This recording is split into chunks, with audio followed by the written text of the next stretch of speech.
नमस्ते दोस्तों, जैसा कि मैंने आपको बताया 22 अप्रैल 2025 को कश्मीर के पहलगाम में एक हॉरिबल टेररिस्ट अटैक हुआ।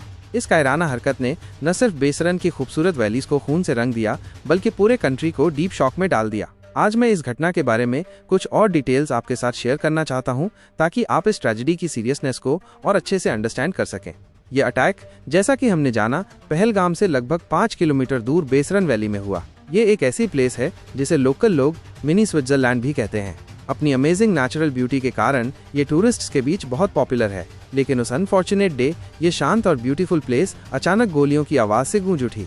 इस अटैक में अपनी जान गंवाने वाले 26 लोगों में सिर्फ इंडियन टूरिस्ट्स ही नहीं थे, बल्कि 2 लोकल लोग और नेपाल तथा यूनाइटेड अरब एमिरेट्स से आए 2 फॉरेन टूरिस्ट्स भी इंक्लूडेड थे। सोचिए, ये लोग दूर दूर से इस खूबसूरत प्लेस को देखने आए थे, लेकिन उन्हें क्या पता था कि मौत उनका इंतजार कर रही है। मृतकों में एक 26 साल के इंडियन नेवी ऑफिसर और एक इंटेलिजेंस ब्यूरो के ऑफिसर भी इंक्लूडेड थे, जो शायद अपनी हॉलिडेज का एंजॉय कर रहे थे। जो 20 से ज्यादा लोग इस अटैक में इंजर्ड हुए हैं, वे गुजरात, तमिलनाडु और महाराष्ट्र जैसे डिफरेंट स्टेट से हैं। उनकी कंडीशन कैसी है, ये सोचकर भी मन अशांत हो जाता है। किसी ने अपना सन खोया होगा, किसी ने अपना हस्बैंड, किसी ने अपनी वाइफ या ब्रदर सिस्टर। इन फैमिलीज पर क्या गुजर रही होगी, इसकी इमेजिन करना भी मुश्किल है।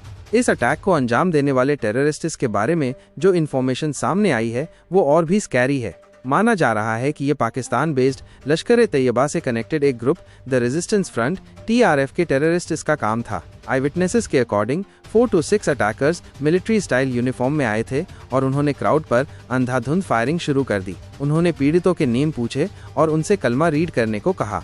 ये भी बताया जा रहा है कि उन्होंने मुस्लिम्स की आइडेंटिटी कंफर्म करने के लिए खतना तक चेक किया, जिससे ये क्लियर होता है कि उनका टारगेट नॉन मुस्लिम्स थे। ये एक बहुत ही घिनौना और सेक्टेरियन एक्ट था।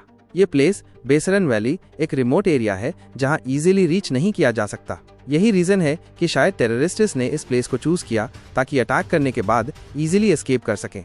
फायरिंग के बाद जो शाउटिंग मची होगी, जो फियर और टेरर का एटमॉस्फेयर रहा होगा, उसे सोचकर भी गूज बम्प्स आ जाते हैं। ऐसे में हमारी आर्मी के हेलीकॉप्टर्स ने इमीडिएटली रीच करके जो रेस्क्यू ऑपरेशन चलाया वो सराहनीय है। उन्होंने कई लोगों की लाइफ सेव की और इंजर्ड लोगों को as soon as possible hospital पहुंचाया।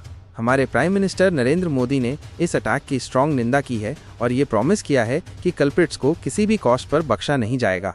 हमारे होम मिनिस्टर अमित शाह ने भी सिचुएशन का जायजा लेने के लिए स्पॉट का विजिट किया है। सिक्योरिटी फोर्सेज ने अटैकर्स की सर्च के लिए एक बिग सर्च ऑपरेशन लॉन्च कर दिया है और कई लोगों को इंटेरोगेशन के लिए डिटेन भी किया गया है। इस ट्रैजिक घटना के बाद पूरे रीजन में सिक्योरिटी को और बढ़ा दिया गया है।